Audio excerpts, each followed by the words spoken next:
Good morning, everyone. Good morning. Good morning. It is a privilege and an honor to be sitting here today. It's November 2021. To those of you who are joining us, thank you so much for joining us. This is the Encounters 2021, and today I'm encountering someone who's larger than life in my world. I'm encountering someone, and I am again nervous. She is the epitome of what I think we should be, who we are as South Africans, and we should continue to aspire, especially as Black young. I am young women in this country. She deserves no introduction, but I want to do this intro for her. She is the winner of the HSS Awards 2021 in the fiction category, in the edited volume. Her name is Makhosazana Xaba. She is an anthologist, an essayist, a storyteller, a poet. I know that she also is a mother, a very strong mother at that. So she's joining me today, and Makhosazana, I am nervous. You know, those people who have enormous experience, and they're sitting next to you and like, okay, pinch. Okay, they're sitting. Am I going to ask the wrong question? Is she going to say to me, what are you thinking there? What are you thinking? So I'm here. Let's start with, I'm grateful that you are here. It's a great pleasure to be here. Great honor to have been invited. I'm grateful that you are a woman, South African, Black, sitting there today, 2021. It gives me an honor. It resonates with who we are as HSS community. We are in Maruping, you've brought your daughter, and, you know, cozy moment, we greet, and you think, this is just dinner, you know, with like-minded people. And then your name is called, actually, there's one person's name is called out in the broader category, and you're so happy, I can see you cheering for them, and then your name then gets called up, and you are even super surprised. Tell us about that moment, and what has it meant for you to win the HSS Award? That moment. Oh, okay, Sanbonani. That moment. The reason I brought my daughter was just so she could experience that. I don't know what she took away from it, but I know that being there felt special for her. She kept saying, I'm so proud of you, Mama, I'm so proud of you. And I think relationships between parents and their children ought to be thought through carefully. Parenting needs to be conscious. And I always say, I decided I would be a conscious parent. I would do all the things that my parents did and I liked. And I would change all the things that my parents did and I didn't like. So that moment was, for me, very special for her because I wanted her to just be in the space and experience that. She's 29 years old, so she's a young adult. But for me, for the book, it felt, what's the word? Okay, I hope the word will come to me. But I think it spoke to what I was doing when I was curating the book, because the reason this book exists was because I was hurtful of the way we were not seen as Black women who are poets in this country. So I was responding to that anger because as an activist, I believe it's not enough to complain. Just do the thing that you're complaining about, you know. And I think it's very easy to complain and make a lot of noise, but just do the thing. So this book was me doing the thing. So doing the thing for me meant bringing a lot of Black women in one book. each one of them speaking in their own voice, talking to who they are, what they're doing with poetry, what they think about it, their growth, their this. And then all of us are in one book, and then that is seen. So that was the moment. It was very special when Professor Hendricks spoke, because he said something that I would never have known how to say. I might be paraphrasing, but I remember him saying that for the longest time in South Africa, whites were deciding what the canon is in poetry. And then black men arrived in the scene, and they started poking holes in the canon. And what this book does is to reconstitute the canon. That moment was also very special because it meant that he was recognizing what the book is about. And of course, I mean, he was speaking on behalf of the judges and all of that. So that moment was about, I'm glad people can see this. It's about time. All right. By the way, Professor Hendricks is in the room. Is he? He's one of the judges for the HSS Award and awards. I hope I didn't misquote him. No, I don't think so. And he was the chair judge in 2021 of the HSS Awards in the non-fiction category, where the book won, and it is called Our Words, Our Worlds: Writing on Black South African Women Poets 2020 to 2028. It is edited by it is not edited, it is curated. That's the correct at least in academia we talk about edited, but it does not do justice to it. No, edited it doesn't. means you just do Exactly. tick, right? You curated the work. All right, so there's something that you started with, and maybe let me go back to everyone who's joining us online. Please feel free to send through your questions so that I don't hog the space, even though I think this is my Christmas day, and Makhosazana is yes, elikhulu kanjani, elikhulu. There's something that you said earlier on about bringing all black women in one room, and some people would say, yo, that must have been quite a mission. All of us in one room. How did you even create the orchestra? Because it turned out to be beautiful. How did it feel to have everyone there? And most people would say, all of them in one room, there was probably a lot of drama. Well, I wish I had brought everyone, but it's not everyone. Because, okay, let me start by going back to what you're saying, curating the book. Yeah. I think in what I've seen in academia, people see themselves as editors. There's a call that goes up, people respond, and they take whatever they like, okay? This book was not like that. I went out to talk to people, to share what I was doing with them, to encourage them to be part of this book. So what it meant was showing people I could see them, which is what they ended up telling me. Why do you want me in the book? I'm just a poet. And I say, exactly. I'm looking for people who are just poets. Because being just a poet and not a poet, for me, is about the way we've been seen.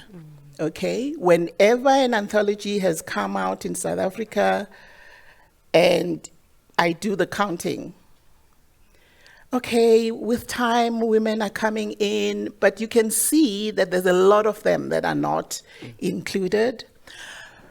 So the curation of the book was me going out to black women poets whom I knew would contribute something. Of course, I lost some of them because it took so long from the conceptualization of the book to the time the book came out. Some of them couldn't handle the revision time and the comments they were getting from anonymous readers, because some of them can be very tough. And so some of them just thought, no, I'm not doing that. And some of them were saying things like, oh no, you know, it was so long ago when I wrote that essay. I have grown now. I'm not the same person. Wow. So part of what I had to do was to work with people to understand the significance of their contribution.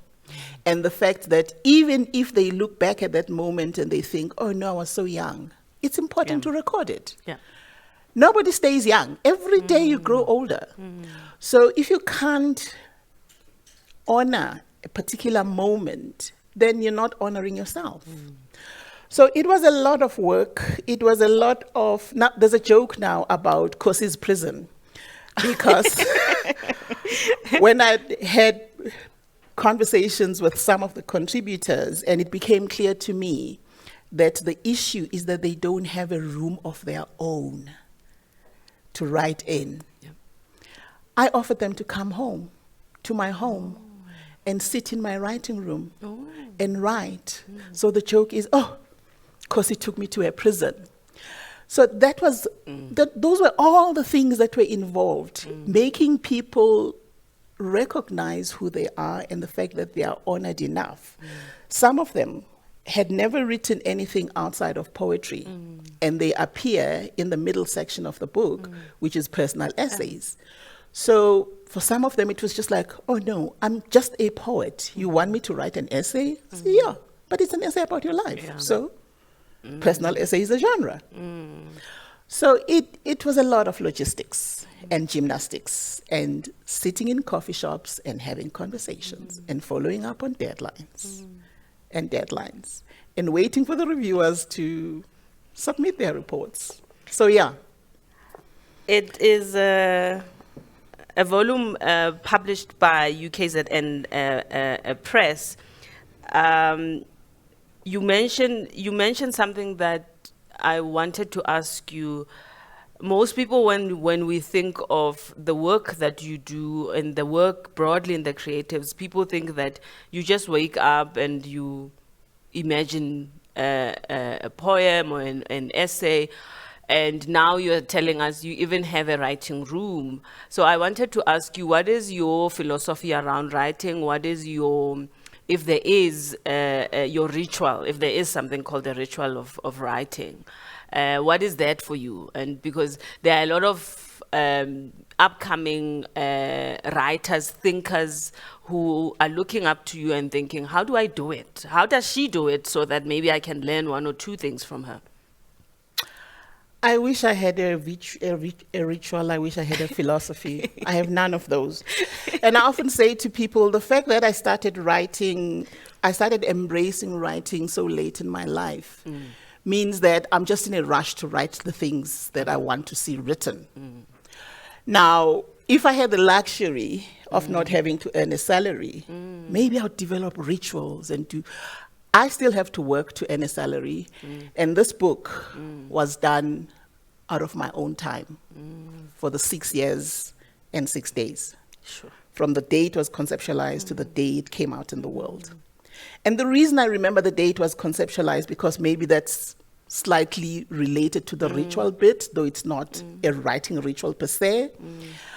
I like to see things on a flip chart. So when I was thinking about this book, it was on 3 flip charts in my bedroom, on my bedroom wall, on the 10th of July, 2013. Because that happens to be my birthday, and my birthday ritual is to not go to work. And I do whatever feels good in the morning. So I woke up that day, had a cup of coffee, and I thought, it's time to stop complaining. And I put up the flip chart and I said, this is the kind of book I want to see in the world. I wish I had kept those notes, because I remember when I was done, I was so excited. I called my friend, Maisha Jenkins, may her soul rest in peace. I said, I have a dream. Can I come? She says, come. So I said, this is what I think I should be doing. She says, of course, my friend, of course. So I had the 3 sections on those flip charts that are now in the book, and then I had names. So Maisha said, oh, let's add so-and-so here, let's add so-and-so here. So my writing-related ritual is the thinking about things in the way that is most visible for me. So I write the idea. When I have an idea of a short story, I just write it down and put it there. When I've had so many ideas, I think, now there's a book. I put all of them together, and I think, okay, which one feels good to start with? And then I start writing. So I feel like I have a lot of work to do. So my ritual is trying to make sure the time doesn't run away from me, which sounds hear you. ridiculous, but Yeah. yeah. Yeah. One thing that was interesting for me when I heard that you are almost full-time in academia and at WISA, at Wits University, I was thinking, oh, this is unusual. What has been your experience around academia and creative arts, just in general, not necessarily at Wits? I'm still partly employed at Wits, so please don't say anything negative about Wits. Oh. Thank you.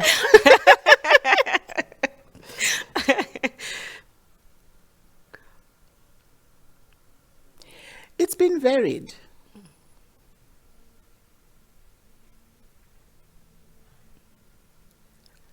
Where do I start? Do you think that as universities we are embracing of the creative arts world and the work that you do? Let's not even get into this country, otherwise we'll, open a lot of can worms. Yeah, I mean, I think earlier on you were talking about even the review process. You have to submit a manuscript. UKZN sends it to blind reviewers. Some of the blind reviewers are just sometimes nasty. So how did you deal with the creative being curated by other people who sometimes don't even understand where the story comes from? I like the review process, by the way, and the fact that it's anonymous. And the reason I like that is because as a writer, I believe in getting feedback, whether it's from, sometimes I will give a draft to somebody I suspect might not like the story, just so I get their perspective. Yeah. So the process of creative writing for me is one where I need feedback. So I don't have an issue with the reviewing process. The only thing I was commenting about there was the way that the reports were written. Because I remember so clearly in my creative writing class when Michael Titelstead, who started the creative writing at Wits, said, the way we give feedback is, you never say, oh, I didn't like that. That didn't make sense to me. You must say, I didn't like that because, and therefore I suggest. If you're just criticizing and you don't have a suggestion, then it's better for you to shut up. And as somebody whose work is being read, we were told, sit down and keep quiet and listen and don't respond. Take notes if you must. If you can keep it all in your head, do that. But the point is, I like that feedback because for me, when I know what I'm doing or where I'm aiming, the feedback, I can say, oh, this one doesn't get where I'm going. This one gets it, so let me incorporate it. So the review process that academia uses, I really quite like. I just wish there could be 3 instead of 2. Actually, I want more. But whether universities embrace creativity, I am not sure. There have been times when I have been invited by academics to contribute to books and just give my personal essay. And then when I've done that, I'm told, but maybe you could quote so-and-so. Remember the scholar said this and this. Their name is so-and-so. Their essay is this and this. And I'm thinking, you invited me to write a personal essay. Why do you want me to theorize myself? Am I in or am I out? So there is a bit of that I have experienced, and also the inability to recognize that even if you're sitting there creating, not all of us come from money, not all of us are married into money, not all of us have patrons. So if you're in a university and you're not paid for being there, how are you going to do the work? Sure. academia is, and we're trying to change that, is still very elitist in those ways, and that you were able to plow yourself and produce this work. I think it speaks volumes for me and many others, and the judges. I agreed with you. Let's come back to the theme of the overall theme of the book, and for me, it is, and tell me if I'm misreading the chapters. I think the middle section was very appealing as I read it. It is about documenting where we've been and where we are now as not just as South African Black poets, but just the theme around womanhood comes through very strongly in the book. Why was it important for you to document the history? Why was it, and why that particular history? I think you talk 2020 to 2018. In 2005, which was when my first book, These Hands, came out, I noticed, it felt to me like, wow, something has changed somewhere. My book came out in January of 2005 because my publisher, Timbila, is a very small publisher, so he had been waiting for funds from 2003. And we waited and waited and waited, and the book could only come out in 2005. But then what happens? The next person is Habiba Badirun, the next person is Lebo Mashile, the next person, Maisha. And for my counting, by the end of the year, I thought there had been 5 of us who had been published, and I thought, this is a huge change. So I waited for literary scholars to acknowledge the huge seismic change, and they didn't. So that's why it was important. If nobody is seeing it, let those who see it talk about it, document it, show it to the ones who are blind. When I finally did the research for this work, I found out there were 2 other books that I had missed of the total 5 of 2005. So what became important then for me is to track, because I'm a sucker for books. I love books. That's the only thing I will buy, even if I don't have money. The first credit card I ever got was because I wanted to buy a book. Sounds ridiculous, but that's who I am. But I'm saying this to make the point that over the years, after 2005, I was just tracking what other books are coming out, So I'm tracking us, and I'm tracking the literary scholars' response to us. So it's a very long time to wait, from 2005 to 2013, when I thought, okay, let me show the world who we are through those books. And that's why my essay focuses on books, because I thought it was quite important to document that so that people can read about it. Because even for me, though I had all the books, until I did the actual research, I couldn't say what I can say now. From the year 2000 to the year 2018, 59 Black women poets produced 84 books. Wow. How could I have said that? Because I hadn't done the research. Because until I'd done the research, I wouldn't have known that. And then there's a rider there that says, I may have missed some books, I may have missed some poets. I did my best to get information from all the poets. I still believe that they're more than that. I just haven't gone back to revising the research. So it was important because if you want a story told, tell it yourself. Don't wait for people to tell it for you. And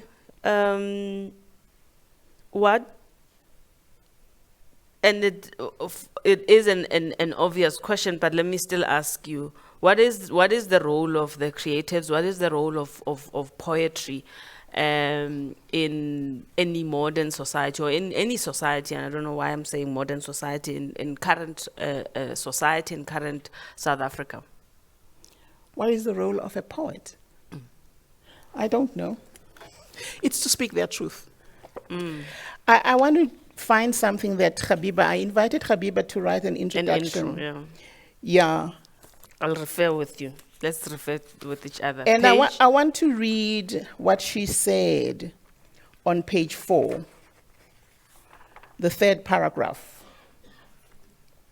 Despite these achievements, the self-generated success of Black women's poetry in the first nearly 20 years of the 21st century has gone largely unrecognized by the South African Academy, aside from the Black feminist literary scholars noted above. So earlier she had mentioned the Boswells, the Collars, the Lewises. Therefore, this book is an assertion of intellectual authority to write the history and celebrate the formidable cultural presence of South African women poets in response to academic neglect. In this book, you will read a literary archaeology and theory that recovers the important intellectual, aesthetic, and political work undertaken by Black women through poetry. I'm reading that to say that poetry can do all of those things. Some of the poetry is decidedly political. Some of the poetry is decidedly documentary in nature. So it depends really on the poet and what they see themselves as wanting to do, wanting to achieve. And if you're to ask me specifically, I am very keen not only to show. This is a word that men use when I tell them certain things. Oh, that's a blind spot of mine. Not only to show the blind spots, not only to point at the things that irritate me. I want to do that, the things that irritate and anger me, whether it's gender-based violence, whether it's sexism in academia, but I want to show the alternatives. So my poetry is also about showing what could be and celebrating what is that speaks to me. So I think each poet would describe their role in their own way. But this book as a collective is doing what Habiba points out here. You have, and let's go back to Habiba, and she happens to also be one of our winners in 2019, I think, in the fiction category, and that was chaired by, I think, Professor Makhe, who's in the room, and he said amazing things about Habiba. Always says amazing things about Habiba. If Professor Makhe, if I'm wrong about dates, that's age. Let's go back to the chapter where you and Habiba are having a conversation about Sarah Baartman. What did that mean for you, and what message do you want us to take out of that conversation about the work of another amazing woman in South Africa and the world? You mean Diana Ferris? Diana Ferris, sorry, Yeah. Diana Ferris, yes. Okay, so before I So go, Diana Ferris is one of our judges. Habiba will come back to Habiba just now. See, I'm getting carried away now. okay, I want to go back to Habiba before I Yes, say this. yes. On page 5, Habiba says, Yes. in the second paragraph, the book you are holding is a result of a mind that has asked what freedom looks like for Black women writers. So if you ask the question, what does poetry, what do poets want to do? What does poetry do? Some of it is just the ability to express that freedom. This is me talking, this is me thinking, this is me pointing out. I have the freedom to do that. So you're asking about Diana Ferris and the Yes. interview that I did with her, which is in the Yes. third part of Yes. this book. I was told you bought books for people. Do Do they have them in their hands? No, they don't have. This is what I was saying. This is my Christmas for now, and I'll share the Christmas later on. Yes. Okay, so Diana Ferris's poem, I've Come to Take You Home. I always take the opportunity in any room to make the point that we are not aware of any other poem that is part of a country's legal system, so to say. Her poem was used by a member of parliament in France to talk to his comrades and say, her people want her back. And that process then unraveled until she came back on the 5th of May, 2002. So the reason that had to be in this book was because exactly that. Here is a poem that Diana wrote because she was in Europe in 1999 and learning about Sarah Baartman, and she was just writing it out of that emotion that you get when you find out about this. And so the poem is, it's got this feel of it. I want to take you home. I want to lay you down, the blankets, the buchu, the mint, the this. It's a beautiful poem as a poem. So when somebody else reads it and they happen to be in the country where these remains are being spoken about, you can imagine how easy it was for that person to actually say, we must respond to this. Or someone must go to exile, but she's not in the country, so there's no exile. Exactly. So there had been some diplomatic attempts to do that had failed, that we had learned about, and it took a poem to make it happen. So did Diana know that this is what would happen? Of course she didn't. But what she did was to put her heart into the writing of that poem because of the impact of Sarah Baartman's story was having on her. So she put her heart to it. Because the mere aesthetics of that poem, you just go, oh, you know? So Diana has the freedom to do that, the freedom to honor her aesthetic abilities in such a way that they can speak to somebody who is foreign, as Nicholas About was foreign in 1999 when she wrote that poem. So I feel like I've gone this way. Did I answer your question? Yes. this is you answered even the earlier question around what is the role of a poet, and here's Diana putting pen to paper eloquently, so beautifully. So I think if you are I almost said a standard 2 grade 4. Grade I know 4. standard 2. You and I know standard 2, right? But let's be relevant for everyone who's joining us here. Grade 4, you're reading this and you're thinking, oh, this is so beautiful. You know, it's so beautiful. But when you fully understand its political message, then you know why it will unsettle certain individuals. Exactly. And why it will it is a tool for change, political change. Yes. Much as the other themes that you deal with in the collection are around what you're talking about, violence, sexism, racism. I particularly liked that. I have many things to ask you, but let me pause and ask, maybe take questions from everyone. Do we have questions? Okay, Anonymous is asking, what or who inspires your writing? Who inspires my writing? An individual. It's different things at different times, different people, different situations, different other. It's a lot. It's everything that's around me. I always say to people, I've always been a watcher and a listener. So I'm inspired by what's around me. I'm inspired by what I'm hearing. I'm inspired by what I'm reading. I've talked about liking to read books. Yeah, so it's lots of things, lots of people. So I've wanted to ask you this. Let me understand Kosi. First name basis again. Of course. Kosi.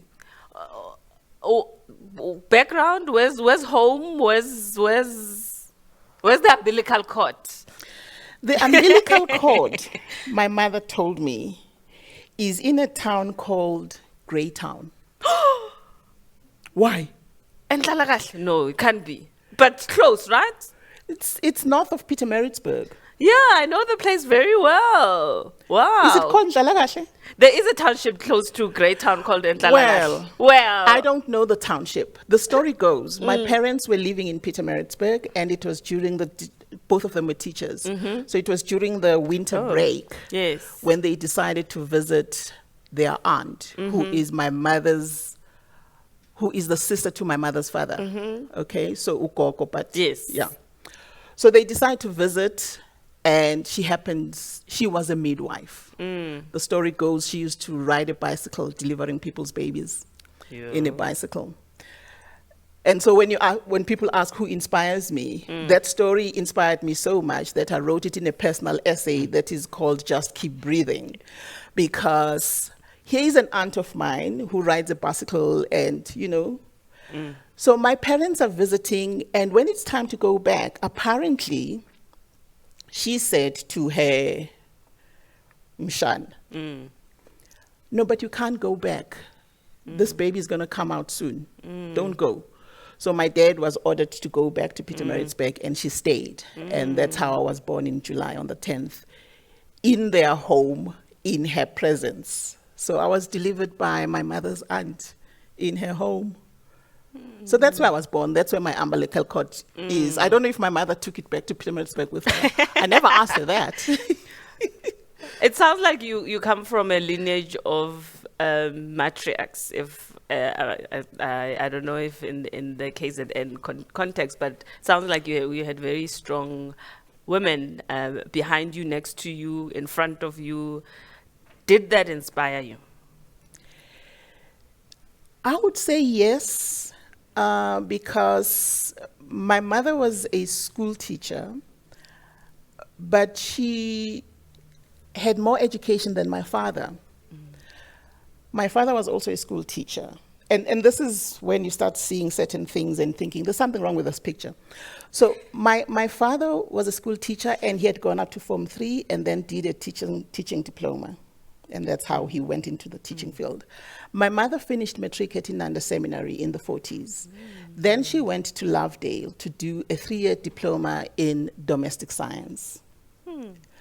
So that's why I was born Greytown, but I grew up in Daleni. Apparently, they moved when I was 3. So a lot of my childhood was in Daleni, which is next to Richmond. Now, Daleni had a primary school, it had a secondary school, and it had a teacher training college. My mother taught at a secondary school, yet she had a higher education than my father. My father taught at a teacher training college. And we were given this impression that the teacher training college is like the ultimate thing. So my mother was like in the middle, and the primary school is where we are. So my mother inspired me because it was amazing for me to see her when I had to just cross the road and go visit in her environment as this teacher, to see her in the context of her being a teacher. She had 2 sisters who were younger than her. The one sister made history in South African nursing because she became the first qualified doctor. Wow. And even her sister was in the nursing field, and she also had a PhD way back then when PhDs for Black women were inconceivable. So that's my mother's generation, but the generation above her, as I was saying earlier, they loved their aunt. Whenever the 3 of them would be together talking, they always talked about her, which was very interesting because she was the only woman in a family of 5 and only woman, in a family of 5 men. So there was something about the way that they talked about her that just felt very special. The fact that she could be a midwife in those years and do that kind of work was great for them. And I'm not surprised that the other 2 sisters became nurses. And I'm not surprised that you're sitting here. I'm not. Katlego wants to know what is the one thing you want the reader to take from reading your exceptional contribution to the humanities and social sciences, and from this to the earlier books and your many other works. I want the reader to take away with them what speaks to them the most. Because I can't prescribe. When you come into a book, you come with your reading baggage. For some readers, there might only be 1 page that makes sense to them. For other readers, it would be, wow, okay, where has this book been all my life? So I wish for readers to engage with the book enough that they find something that speaks to them. Okay. So, I want to try something. There is a chapter, I think, with Mulebatsi and many others. Is on The interview section. the interview section, and I think it's on. I'll find it. See, I'm mother tongue. Yes. Napo, Natalia, Vangi, Nosipo, and yourself. We're talking mother tongue, okay? As Kulumi. Kuza kanjani sicabange ngesizulu bese siya translate nge-English, and then the outcome is still brilliant. Oh. So That question didn't go where I thought it was going. Oh, Say really? it again. Okay, where do you think it was going? I don't know. You don't know? All right. So I want us to talk about the importance of thinking, writing, using mother tongue, but still be able to convey our message. What that for me, when I read that for the first time, I thought it is important to embrace mother tongue, but it is still important to communicate and share our message in ways that still, at least the majority of people can understand what the work is about. So it is about mother tongue and your thinking around mother tongue, and I'm asking this question inspired by that particular chapter. Okay, so I mean, there could be a very long, complicated response to this. We know the history of this country. Yeah. We know what apartheid did with languages. We know the current failures of this government around languages. So I don't want to go there. But the reason I wanted to do that interview was to just get a sense from the various poets how they deal with this challenge. Because for anyone in the room whose mother tongue is English, I always say to people, have you ever imagined what it must be like to be always translating in your head all the time? So part of what I wanted to do with that interview was to get the poets to sink in with themselves and think about what this means for them, for their specific. And that's why the responses are so varied, because each one of them comes from a different context. So I wanted to explore that and see what would come out. Because for as long as we don't have a publishing industry that is in our languages, some of us will choose to publish in English because we're dying soon. So rather die having been published than wait for a publishing industry that's going to take your mother tongue. For me, it was a simple decision like that. And you think the time is now for us to have such a publisher? The time was yesterday to have those publishers because we need a lot of them. All right. I take that as a challenge coming from... Well, let me tell you the story of when I made the decision. In 1996, I had written a long proposal about preschool education, just teaching preschoolers concepts in my mother tongue. I approached 3 different publishers who said different things, but what was similar was the no. The one who said the no in a way that was not so emphatic said to me, well, the problem is Black people don't read, and to introduce a book like that would be too expensive. So why don't we do it in black and white? I said, a children's book in black and white. No, thank you very much. This is 1996.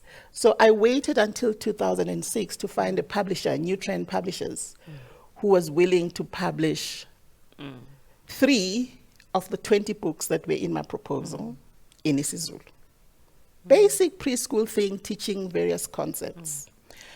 But I'm saying that to make the point about how much I had tried to engage with the publishers. When a publisher is willing to meet with you face to face, it means you've really pushed them, right? So I had done enough research to engage enough to realize that there's a problem with the publishing industry in this country.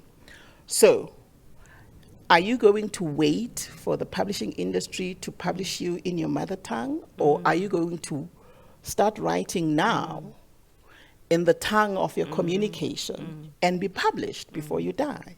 So I chose the latter. And you change from within, not from outside. Thanks, Kosi. Okay, we have another question from Menzi Tango. Thanks, Menzi. What inspired you to become a poet? What pushed you to come up with this anthology? I think you've covered some of it, but I know you might want to say more. Number 4 is anonymous. What is next for Kosi? When can we expect the next book? I can't wait for that as well. So. And NIHSS will be part of it. Oh, can you say it again? So that people will know that you said it twice? All right, so let me read. What is next for Makhosazana? What can we expect from the next book? NIHSS will definitely be a part of it. Thank you very much. So the first question about what inspired me to become a poet, I always say to people, I was raised in a family where my parents were teachers. Unfortunately, my father was also an alcoholic. So the gift from him was the fact that he could march up and down at 2 o'clock at night when we were sleeping, reciting poetry. He would move from reciting Izbongo Zenkosi Ushaga to Shakespeare. I learned to be or not to be, that is the question, when I was a child, wishing my father could keep quiet. So there's that part that my parents were teachers and they liked engaging in all sorts of things. He conducted musical choirs. He wasn't a poet himself. But there was an embrace between my parents of culture and different ways of being. I remember going to the first play with my siblings and my parents. And then I learned only when I was there that my father had scripted that play at the teacher training college. I thought, oh, he can also do this. So I grew up in an environment where culture, art, creativity was taken for granted. What I didn't mention earlier is that Ndaleni had a teacher training college that specialized in teaching teachers to be art. So there was an art school. What did the teachers do when they were being examined? They came to the primary school to talk about their art. So what did they do that was visible as artworks? Walls, ceilings, sculptures. I first saw a manicured garden at the school because the artists would do this with the colors of the flowers, and when the sprinklers came out, they didn't just come out to water the garden. They came out to show designs that were thought through by the artists. So besides my family, art was all around us. Culture was all around us. If my father wasn't conducting a choir today, my mother is, teaching me how to put vase in a flask, how to put flowers in a vase, depending on where the vase is positioned, that kind of stuff. I didn't know until I went to boarding school that clothes that you buy have a label, because I learned to sew like I learned to sweep the floors. And I thought everybody sewed their own clothes. Everybody knitted their own clothes. When the youngest person in my family was born, I was 7 years old. The first jersey that he had, I knitted with my brother, because my mother said, "You're old enough now. Knit this jersey for your brother." I did the front, he did the back. I did one sleeve, he did the other sleeve. So I took all of those things as just normal. So poetry was just part of life, but when I chose to write it myself is a different thing. Yeah. I'm in a writing group, it's 1999. The rules of the writing group is that you bring something to the group and somebody else reads it aloud and then you discuss it. So this is like month number 4, 5, or 6, I don't remember, one of the members of the group says, "But you're a poet." I say, "Oh, how so?" So she would then mark the prose that I had brought and say, "Chok, chok, if you were to do this, you know, you'd have 3 stanzas." I thought, "Oh, really?" So because of that feedback and the members of my writing group, they said, "You must start publishing." So each time I brought prose to the group, they would show me how I would turn it into a poem. And they encouraged me to start submitting. So that's how I became a published poet. But I had lived with poetry all my life. I say to people, if you don't grow up with izithakazelo zakini, you don't know what poetry is. My parents used to insist, whenever you say thank you, you must say the Xaba zithakazelo and the Mbatha zithakazelo, because you're thanking them both. So just saying, "Nonkosi Shwabate, malobso hlangana imbobezinde wena so-" it was normal. We were taught to do that. And when I became older and I listened, "Nonkosi omuhle ngisho nonyawo lwakho olufana nezihlabathi zolwandle," I would think, wow, that is poetry.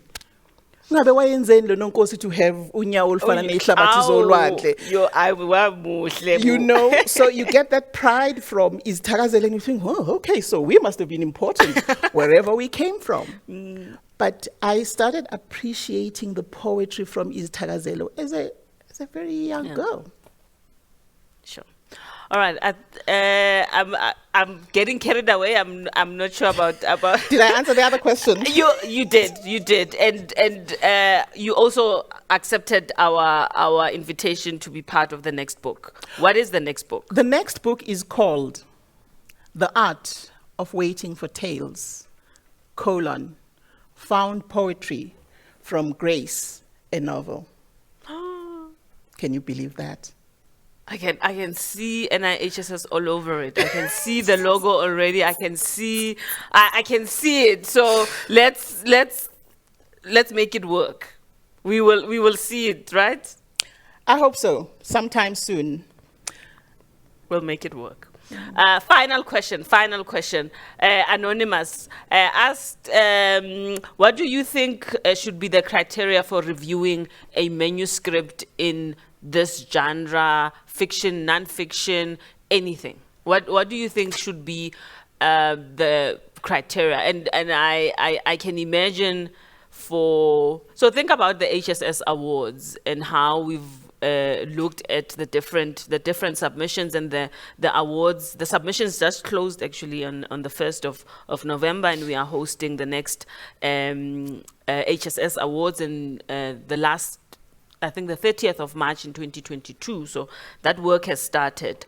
What should be the criteria, or should there be any different criteria for fiction and non-fiction, for creative, for performance? What's your thinking?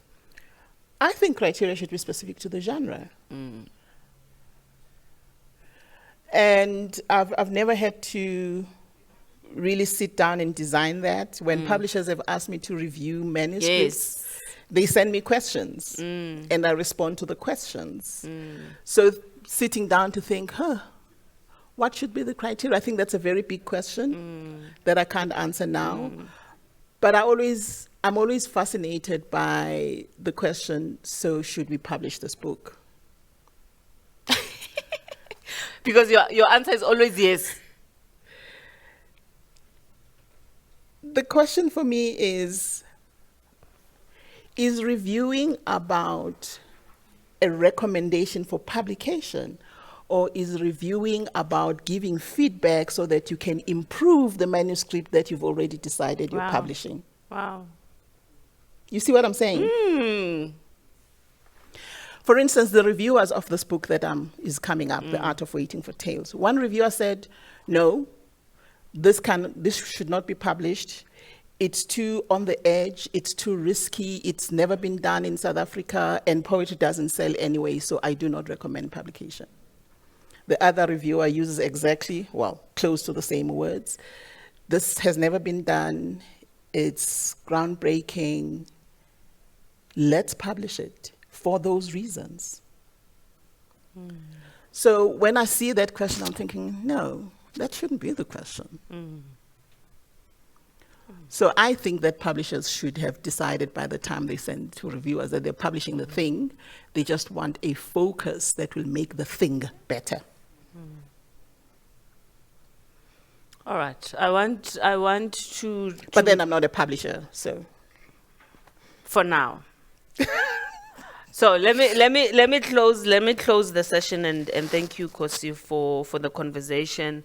I have been enlightened. It is a conversation that I want us to continue to have around your work.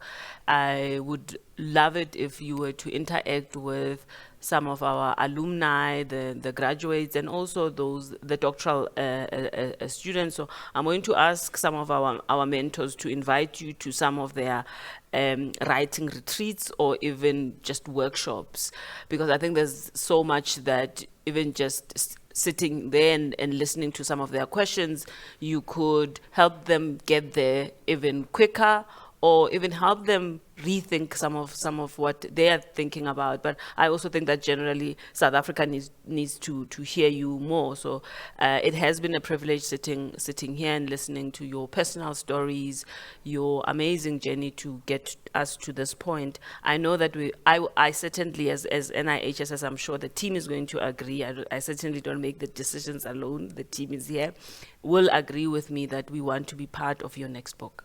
So we want to see ourselves in that book. We are risk takers.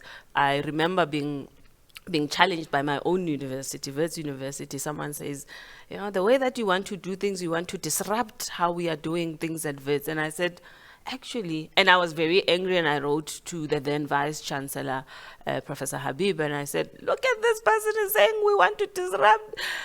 And upon reflection, I thought, actually, that's a badge. Exactly. We are disruptors. There's a lot that needs to be disrupted in this world, and in academia, and in the creative spaces. So I'm glad that you, the organization, are doing this and have the ability to see books like this. And thank you for, is the word marketing? No, for spreading the word around the book. Thank you very much. Thank you, Kosi. For those of you who have joined us, the first 50 people, and we are counting 1 to 50, will definitely get signed copies of Kosi's book. And thank you so much. Yes. Thank you so much for joining us. The next encounter is happening tomorrow with none other than Jamil on Khamer. Thank you so much. Thank you.